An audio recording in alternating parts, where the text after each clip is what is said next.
Hey guys, what's going on? This is Wayne Steven with Next Level Lifestyle, here to bring you my top 5 rappers of all time. Now, the reason I say my top 5 rappers of all time is because number one, I'm 40 years old, and realistically, my list is probably not going to look like your list. That's number one. Number two, I exclude certain rappers from top 5 lists because they've reached such a celestial level as far as rap is concerned that I don't feel the need to categorize them.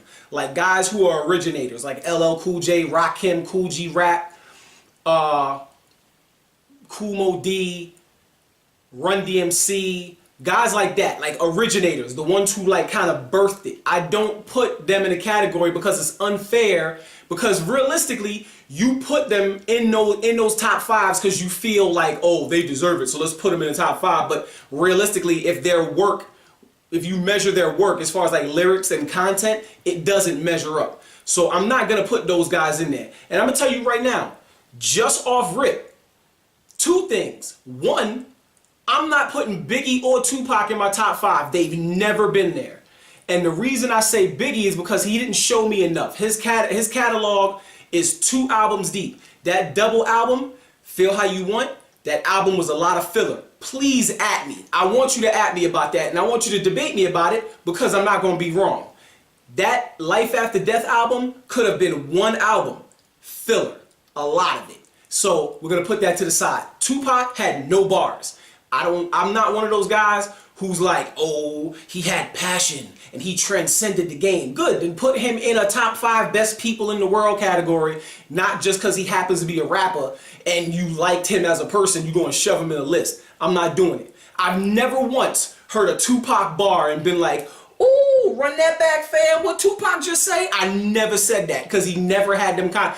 He may have had quotables, and he did the Dear Mama, and I Get Around, and you felt good, but Brenda's had a baby, and all this other stuff, and you felt good about what Pac had to say, and he was passionate, and the rose growing out of the concrete. All right, cool. That ain't got nothing to do with rap. I'm here to talk about rap. I'm here to talk about my top 5 rappers of all time. Here we go. I'm going to start from number 5. Number 5, Pusha T. Now, before anybody, again, please at me, before anybody talks about how long Pusha T hasn't been in the game and how many albums he hasn't had, I want you to really look at Pusha T's catalog. Here's the truth about Pusha T. He's only had 3 studio albums, right? 3 studio albums. My Name Is My Name, Darkest Before Dawn, and Daytona, which I'm going to do a review on, so holla at me.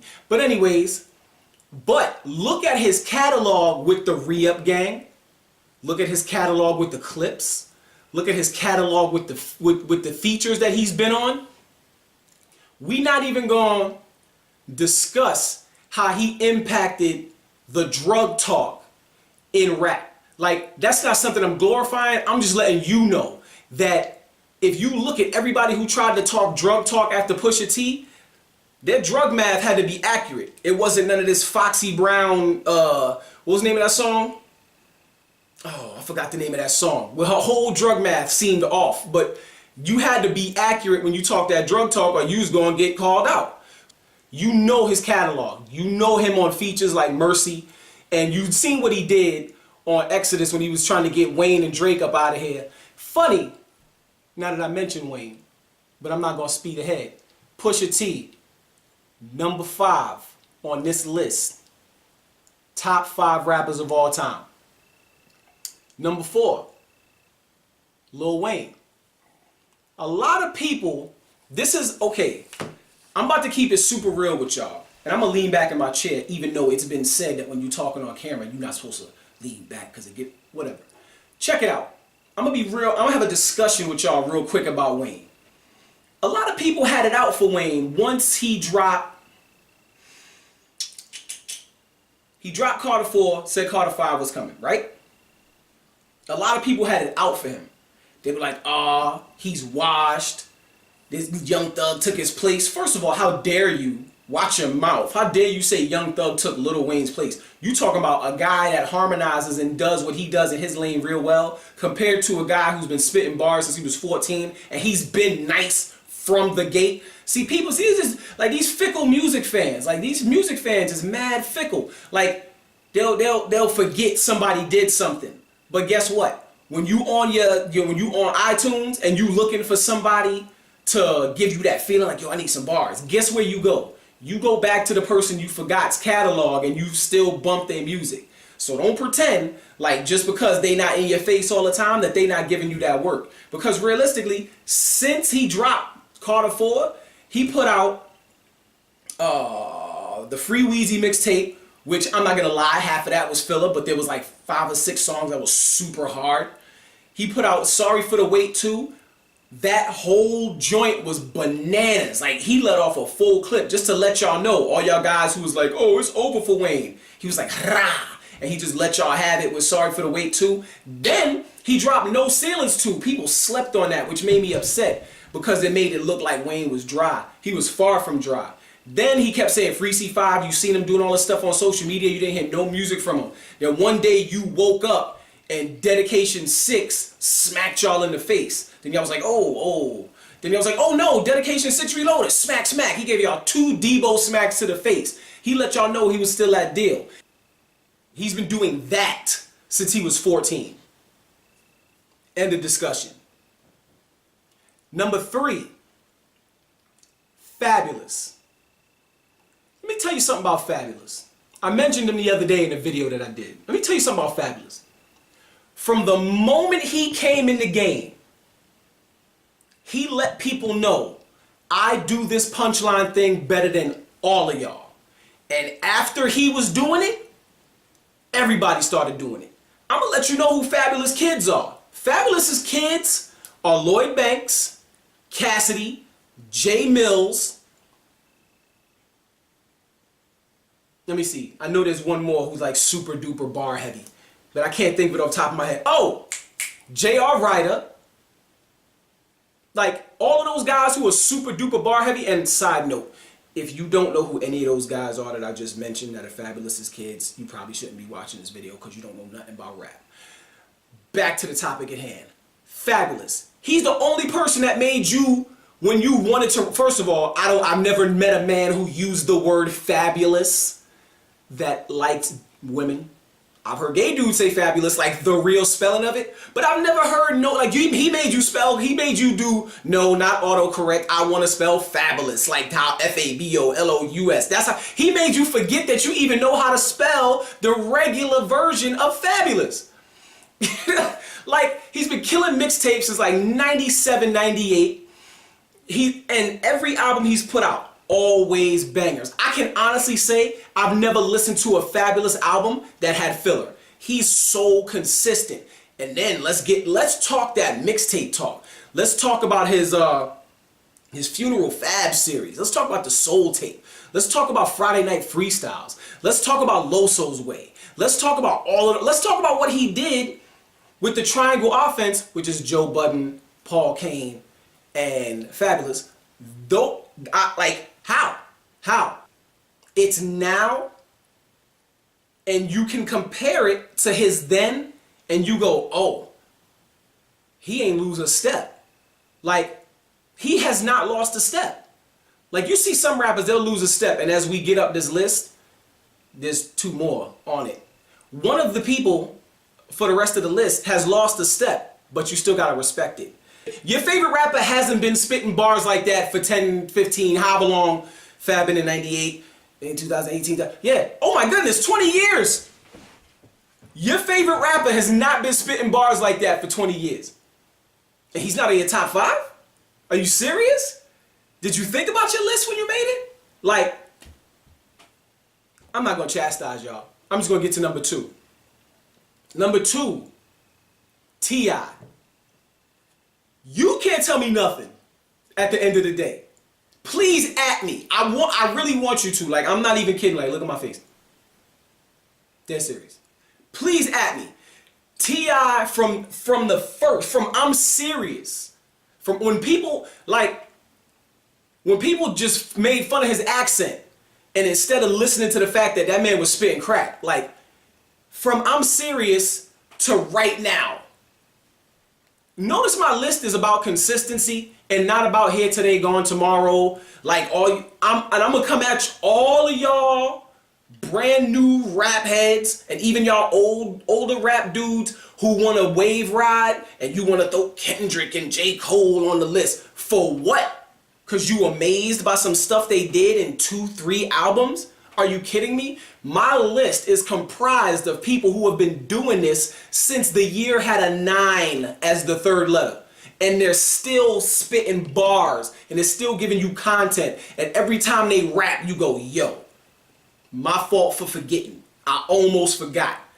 My list is full of people that remind you all the time why you don't know as much as you think you know about rap. You just shoving people in your top 5 just cause, like, out of loyalty for, it's just ridiculous. Like, listen, man, I don't knock people for their musical taste. I get it. But this is somebody, I'm like I said, I'm gonna keep saying it because I know I don't look my age. People tell me all the time. I'm about to be 40 here in about another 2.5, 3 weeks. I've been listening to rap for over 30 years. I've heard it all. And yes, there are people that can rap real good. Shout out to Crooked I. Shout out to Joel Ortiz. Shout out to King Los. Shout out to Don Tripp. If you don't know who Don Tripp is, please go look that up. Shout out to, who else I got in there? Shout out to Starlito. You know what I mean? Like, I know there's dudes that can rap real good, but I'm talking about people that have literally taken the ball, literally, because I messed that up. I was going to try to breeze past it, but no.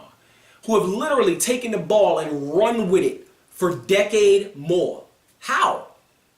But your favorite rapper just came out 5 years ago and he's on your top 5 list? That don't make no sense.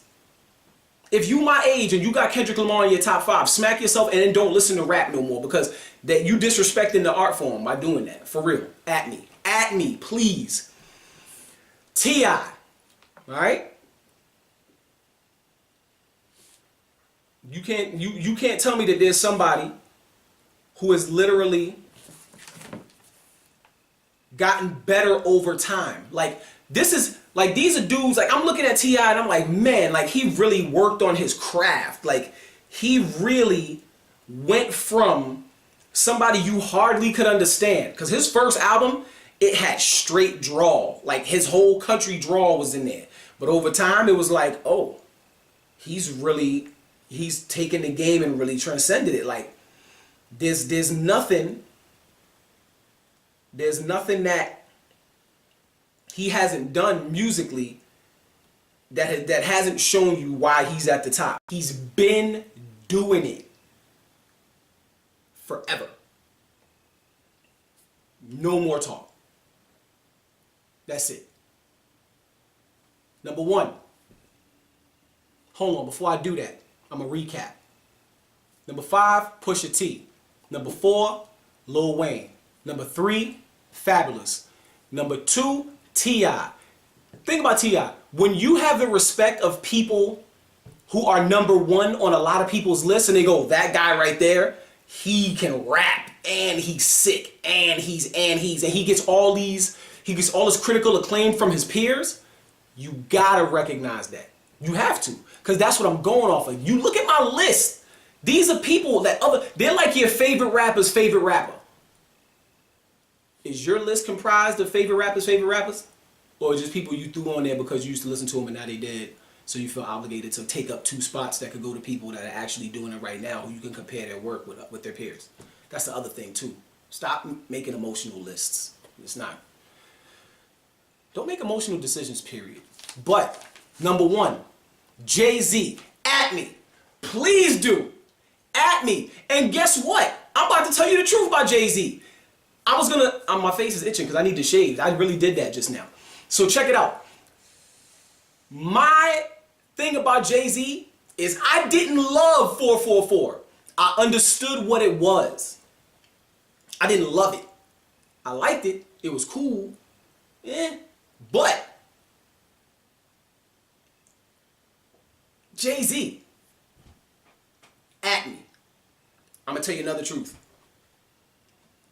I didn't like Black Album. Blueprint 2 could have been a really solid single album, but he opted to double up. And he had a lot of filler on that album. Kingdom Come was super trash. I know people be like, oh, Kingdom Come was dope. No, it wasn't. It was trash. And Blueprint 3 was not that good. But each album that I just mentioned had bangers on it. It just had filler in it. And that's the truth. But he's still my number one. Because he tells it like it is. He's the reason, first of all, he's the reason why you tried to rap. You. The guy right there. Yeah, you. He's the reason you tried to rap. He's the reason your favorite rapper is rapping. I know it seems unfair that I know some names that I left off that list because you wanna put Nas up there. Listen. I'm about to do a video called The Truth About Nas, and you're gonna see why he's not ever gonna make a list of mine. But he's the reason why a lot of these dudes now are rapping. Your favorite rapper's not doing that. Your favorite rapper's not doing that. That's it. You see what I'm saying? I don't know. At me. That's all I'm saying. At me, please. Next Level Lifestyle on Twitter. Hold on. Next, it's going to say Lifestyle, Level Lifestyle right here. Level Lifestyle on Twitter. Please at me. And it's in the description box. So if you want to click that link and you want to at me, please do. Because I'm with all the rap discussion smoke that there is to have. With that being said, this is Wayne Steven with Next Level Lifestyle. Yes, sir.